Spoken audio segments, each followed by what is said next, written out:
Welcome to our tutorial for the Yad Yosef Chavruta night this Wednesday night. How are you? Saff. So let's look at number 1 on our sheet, and we quote from Megillat Esther, where it says over there that after the story of Purim, the rabbis decreed Yemei Mishteh V'Simcha, that there should be days of feasting and merrymaking, Mishloach Manot Ish L'Re'ehu, and sending gifts to one another, Matanot L'Avyonim, and presents to the poor. Now, 3 out of the 4 mitzvot of Purim are found in this pasuk. Do you know what those 4 mitzvot of Purim are? Yes, the way you remember it is remember there's 4 M's. You have Mishteh, Mishloach Manot, Matanot L'Avyonim, and to read the Megillah. Very nice. You learned that in what grade? Shiva Flatbush, 3rd grade. Very nice. Okay. So our aim today is really to understand why we give Mishloach Manot. We're not going to discuss all 4. Why we give Mishloach Manot? Did you ever think of that? Why we give Mishloach Manot? Maybe because it's a happy day and you want to be happy and be nice to your friends. That's okay. That sounds like a good reason. So not everyone's always nice to their friends, right. So this is a very special day of being good nice opportunity. to people. Okay, so we're going to now, before we go into the reasons, turn your page. We're going to, on number 4 now, we're going to, it's double-sided, we're going to discuss quite a few questions, 7 questions actually, about Mishloach Manot. You could have heard some of them. We're just going to go through the questions first. You can give me your opinion on it. Then we're going to go through the sources, because usually, you can have your opinion on something before you learn the topic, and once you learn the sources, you're going to get a better idea. Okay? So I'll give you the chance to read. So we'll be a little interactive here. So go A through G, and you read and give me your opinion. What do you think? Do Mishloach Manot have to be edible? I would say yes. Okay. Next question. B. If I send Mishloach Manot and the recipient doesn't want it, do I fulfill my obligation? Just imagine you give it to the guy. He comes to the guy and says, "You know what? I already have. This is the 18th bottle of Bar Tanura wine I got already. Like, I don't need them. I appreciate it, but no thank you." And you just walk out. He never received anything. He said, "Thank you. I really appreciate it, but I just have enough bottles of Bar Tanura wine." And you learn your lesson from there. You know what? Everyone's giving Bar Tanura bottles of wine. Maybe like upgrade a little bit. If you bought like a bottle of the Cave or something, you'll get it. He'll take it. But he says, "No, thank you." He's not insulted. He says, "I have a look. Did you fulfill your obligation if you walked out with the goods?" I don't know. Did it ever happen to you? Once I went to someone's house to give Mishloach Manot, and he was busy with someone very important, and he didn't even see me. So I just left the house with the Mishloach Manot. Yes. Okay. Good. Yes. Okay. What's the next question? Can I fulfill my obligation with an anonymous Mishloach Manot? Means that happens sometimes. Either you didn't put a card on it, or better yet, I don't want to say this. Imagine sometimes you have ladies that are very organized. So Mishloach Manot's coming all day, and they don't want to have the pile. So while you're at shul, they're just putting apart and organizing them. And you come in and you don't even know who gave it to you. And you even recycle it. You recycle it, right? So now you imagine I sent you a Mishloach Manot. Your wife, what's your name? Joyce. Joyce. So she goes and she puts everything organized, and I walk in there, and you walk in there, and she says, "Wow, we got a lot of Mishloach Manot. Do you remember who?" And she says, "I don't know, I forgot." And I gave you Mishloach Manot, but you never knew about it. You'll say my chiyuv or not? What do you think? I would say yes. Yes? Yes. Okay. Go ahead. What's our next question? Can I send Mishloach Manot before Purim, and it will get there on Purim? Means you want to send it UPS. You have a cousin in California, and you want to send it out today, or you want to send it out Amazon Prime 2 days before. You're going to track it and everything, but you sent it before Purim. Maybe if you put a note on it, do not open it till Purim. That's a nice idea. Thank you. Wow, very good. Go ahead. Can you fulfill your obligation if you send a simple item to a wealthy person? Right, means you have somebody. You have, let's say, a very Rich and famous fellow. Yeah. Right. And you know what? He has a very particular taste in certain things. Yes. And you give him something that's very simple, that's not at all doesn't mean anything to him. Right? You fulfill your obligation. I would say yes. Okay. Next. Can a wealthy person fulfill his obligation with a simple item? Means the guy has a lot of money. He's a very wealthy person, and you're waiting like, wow, what are these Mishloach Manot going to be? You think for sure you can get something important. You're going to get, it's going to be a pomegranate, I don't know what. And it turns out it's some simple thing from Moshe. You say, wow, I was nice to him for the past few months. That's what he gives me?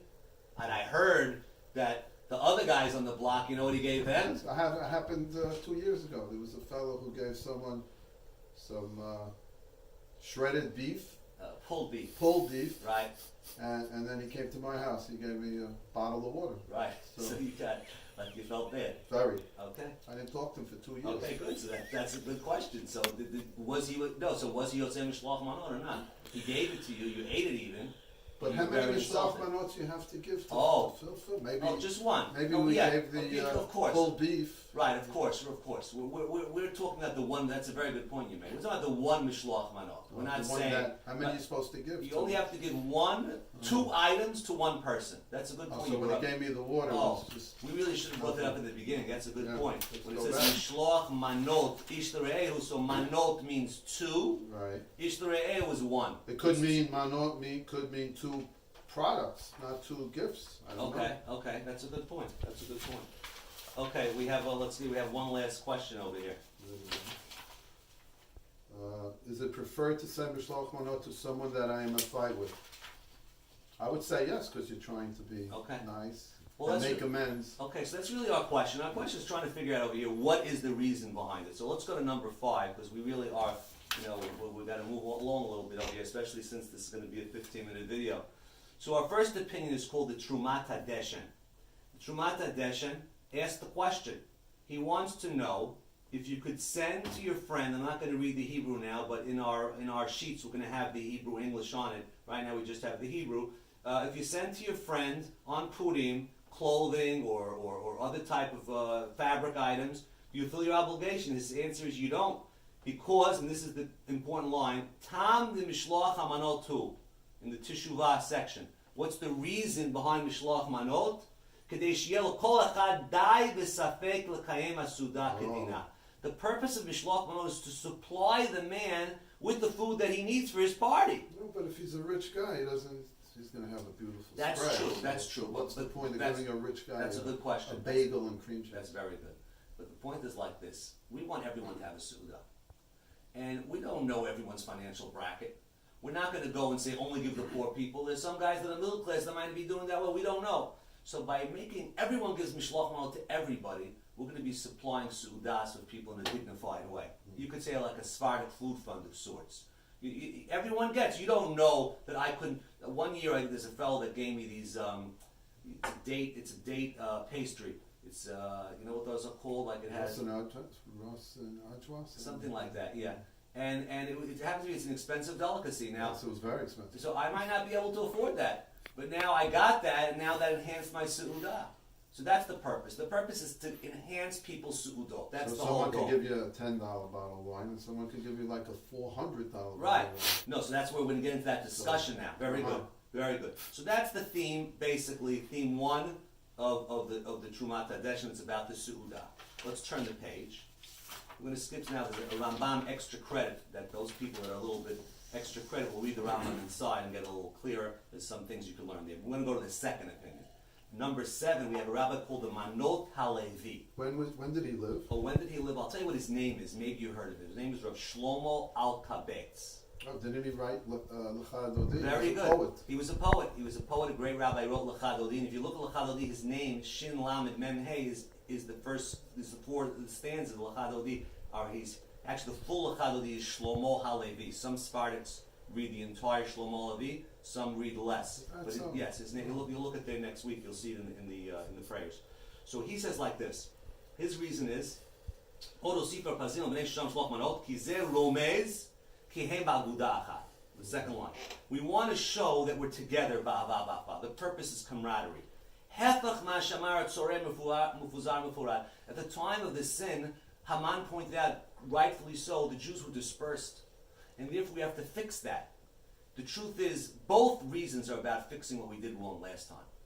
One is the simcha, the happiness. We went to the party and we weren't happy in the right way. We want to fix the happiness. The other one was we were divisive. So both reasons are going back to how we're going to fix what we did wrong. So this rabbi, the Manot HaLevi, he wrote his book and he called it Manot, like Mishloach, Manot HaLevi. He was a Levi, Shlomo HaLevi, Al-Kabetz, he was a Levi. So he sent this book as Mishloach Manot to his father, not food. And the reason they say is because it's, according to him, it's about camaraderie. So it might not have to be Doesn't food. have to be. If you buy me a very nice tie, right, and I might say, wow, you know, I look at it and I say, wow, that's an expensive tie. I can't. That looks. How do I pronounce that? I don't know how to pronounce it. It starts with B-R. You ever heard the tie starts with B-R? Bruno? What? Oh, Brioni? Oh, I don't Brioni know. or Bruno Piatelli. There's Yes. different, fancy ties. So, I'm on the second program. Okay. Bruno Piatelli. okay, anyway, I don't so get. so you get a fancy tie. Maybe that's Mishloach Manot, right? Okay, so now, those are our two reasons. Looks like a birthday time. Those are our two reasons. So in number 8, turn the page. We're going to go see for a second, number 8. The Gemara brings down a very interesting story. Abaye Baravin, Rav Chanina Baravin, these two rabbis, Machlafi Sudatayul Hadadi, would exchange their meals with each other. What does that mean? So there's two approaches over here. On the bottom over here. One provided the meal one year, the other the next. So according to Rashi, they were switching off years. 1 year I'm by you, 1 year you're by me. What is the Gemara teaching us? What this the Gemara teaches that it's better to eat the Purim meal in the house of a friend than to eat it into one's home, alone. Eating together with friends enhance one's happiness and joy. So the Suda is about happiness and joy. They wanted to make sure to be happy and not happy alone. But other commentaries explain that they literally exchanged the food of their feast that year.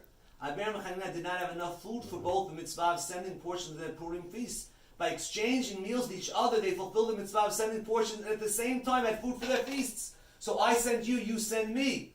Now this... They could have killed 2 birds with one stone. They did. That's what... one of the 4. That's a good question. I didn't Maybe think they that. did Could two. you do it? Could you Mishloach Manot and Matanot. That's a very good question. We'll have to look into that. Excellent. So, but getting back to the point that Trumat Hadesh, it says, I see from here the purpose of Mishloach Manot is to give him food for the Su'udah.